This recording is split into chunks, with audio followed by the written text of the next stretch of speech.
Study करने के लिए अपने घर से दूर जाना, लेकिन ऐसी संगत में पड़ जाना जहाँ के बाद आपको वापसी ना हो और आप अपने घर वालों को ये ना बता सको कि आपके साथ हो क्या रहा है, बहुत पेनफुल होता है।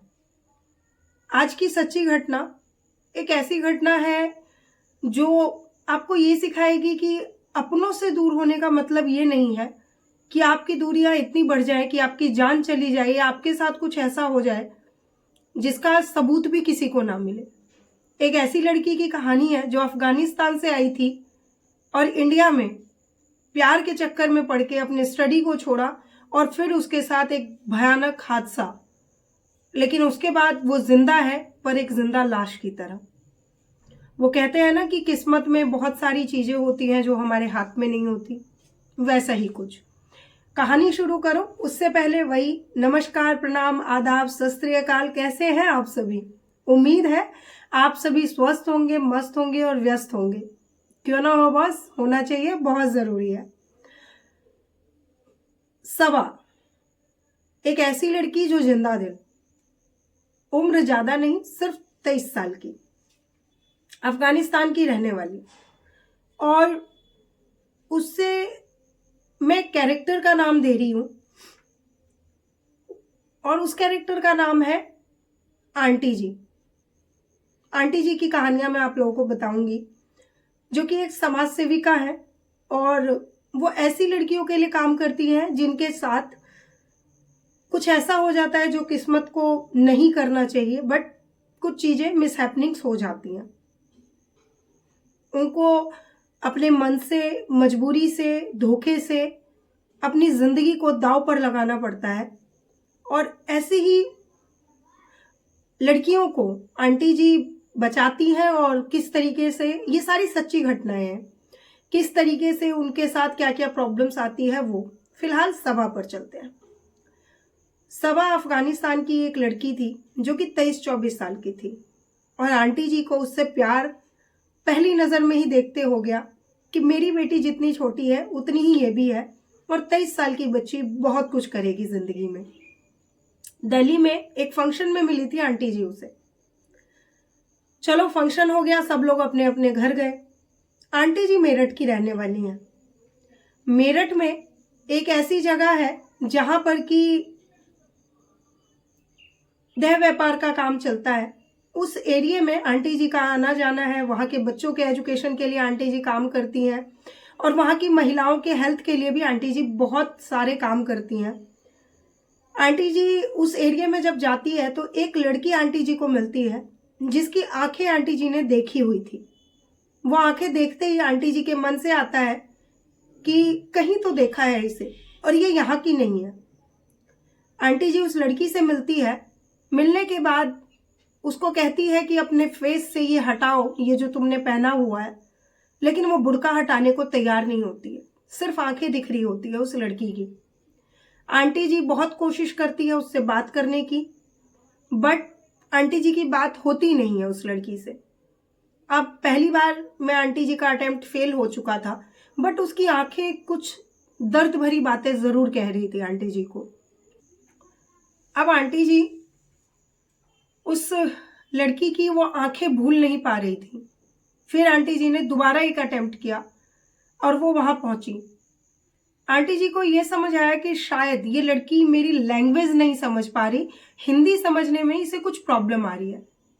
तो आंटी जी ने एक अटेम्प्ट किया, क्योंकि वहां पर जो उसकी ऑनर थी, जिस कोठे पर वो रहती थी, उसकी जो ऑनर थी उसको पता ना चले, आंटी जी ने पानी पीने के बहाने उस लड़की से बात करने की कोशिश की और लड़की से पूछा इंग्लिश में, व्हाट इज योर नेम। तो उस लड़की ने रिप्लाई दिया।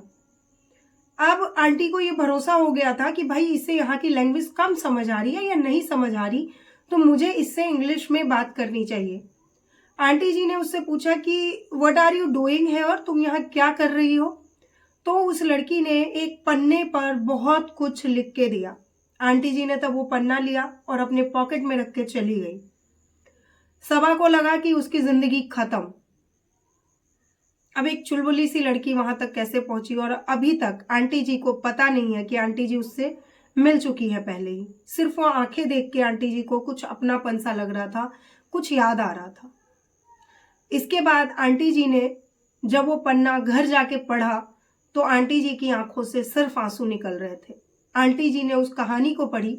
सबा ने बताया कि मैं अफगानिस्तान से हूँ और मुझे जबरदस्ती यहाँ पर लाके रखा गया है। मैं एक स्टूडेंट हूँ, मैं MBA में स्टडी करने के लिए यहाँ आई थी और मुझे एक लड़के ने प्यार के चक्कर में फंसा के दिल्ली से यहाँ लाके मुझे बेच दिया। और उसने सिर्फ मुझे बेचा ही नहीं, उसने मुझे पहले 7 दिनों तक अपने साथ रखा और मैं जो हिजाब पहनती हूँ, जो मैं हिजाब पहनती हूँ, उसके अंदर उसने शायद कुछ ऐसा लिक्विड डाल दिया था जिससे उसका फेस ही पूरा अंदर से जल गया था।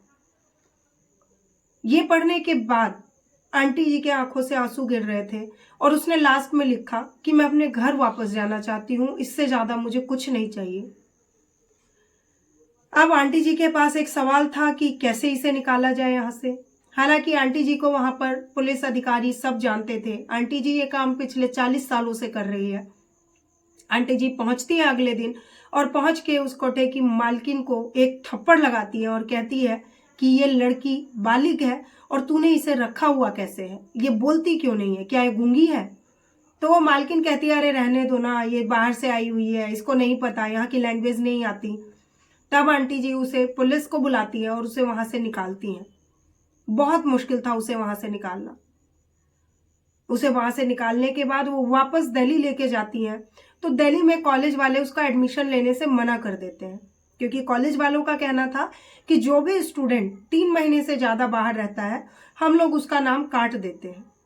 और इस लड़की ने 3 सेमेस्टर की फीस एक साथ ही इकट्ठे जमा करवा दी थी, तो कॉलेज वालों ने भी कुछ ज्यादा खोजबीन लेने की जरूरत नहीं समझी। प्राइवेट कॉलेज है वो, नाम यहाँ बताना उचित नहीं होगा।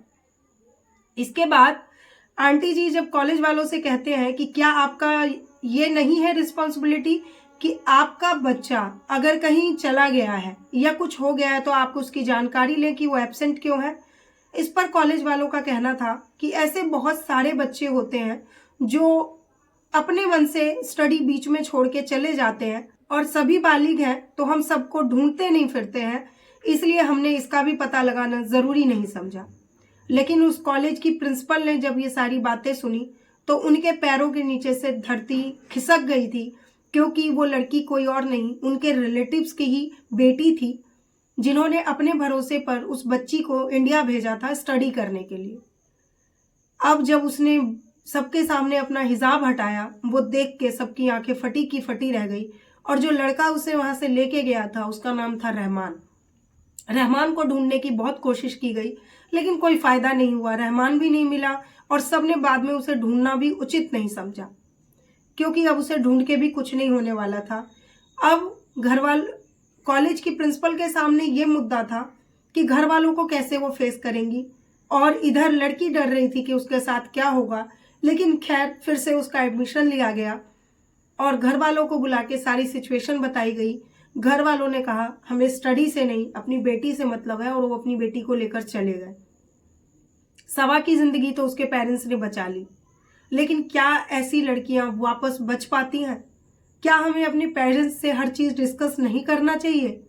क्या बाहर के लोग इतने इंपॉर्टेंट होते हैं कि हम अपने घर वालों पे भरोसा करने की जगह उन पे भरोसा करते हैं और अपने घर वालों से कुछ डिस्कस ही नहीं करते? यहाँ मैं आप लोगों को एक बात बोलूंगी, कोई जब ज्यादा अच्छा आपके साथ बनने लगे तो थोड़ा सा शांत हो जाओ और देखो कि प्रॉब्लम क्या है, क्योंकि ज्यादा मीठा सेहत के लिए हानिकारक होता है। एक बार जरूर अपने पेरेंट्स को ये बात बताओ कि ये चीजें मेरी जिंदगी में चल रही हैं, जिससे आपके साथ बहुत बुरा होने से पहले ही आपके पेरेंट्स आपको बचा लें। दुनिया में कोई भी अपना होता है तो वो सिर्फ आपके पेरेंट्स होते हैं।